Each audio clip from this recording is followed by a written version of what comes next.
I'm with the yellow team, along with Corey Cresswell and Daniel Sharina. And this is our presentation for the spray booth pressure system. I'll start with the background with some information on our system, along with some results from previous experiments. And then I'll go into some theory onto the FOPDT analysis, along with the model equation for that, and we'll get to some results and conclusions. Our system is modeled after a engine assembly plant spray paint pressure system in Dunlap, Tennessee.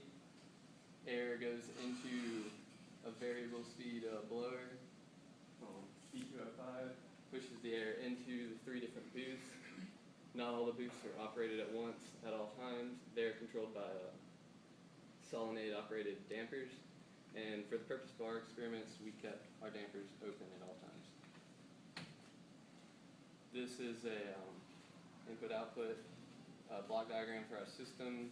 The input is a function of motor percentage, and the output is given as centimeters water. This is a typical constant inputs steady state graph. The region of steady state is between here and here. From these graphs, we were able to obtain a steady state operating curve between pressure limits of 5 to 50 centimeters water. This is a typical step response graph, along with all of the fit2 parameters labeled. As you can see,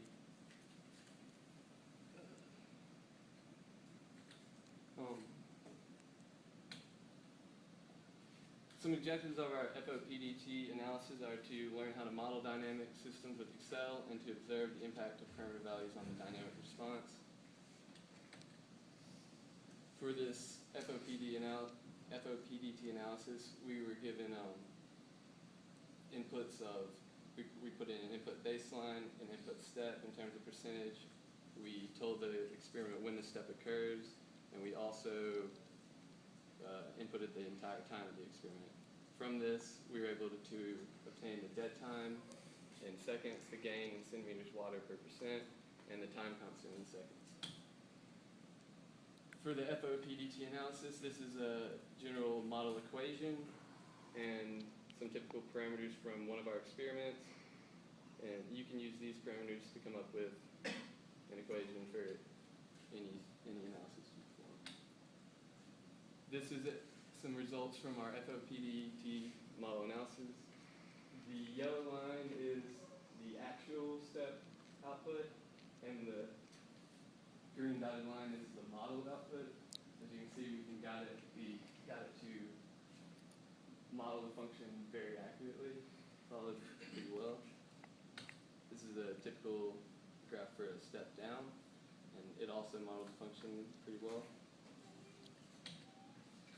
From those graphs, we were able to obtain K gain values and compare them with the values we obtained visually from the step response. The yellow bars represent the visual values that were obtained, and the green bars represent the values from the models. With the gain, it lined up pretty well with what the FOPDT lined up pretty well with what we obtained visually, as you can see. Here's our tau values that we evaluated, and as you can see, they didn't follow as much of a trend as the gain values. They were more random.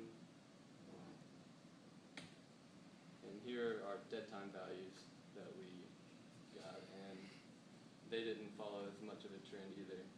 They range 0.1 to 0.25 seconds. In conclusion, we're currently working on our frequency response system and working on getting on photographs.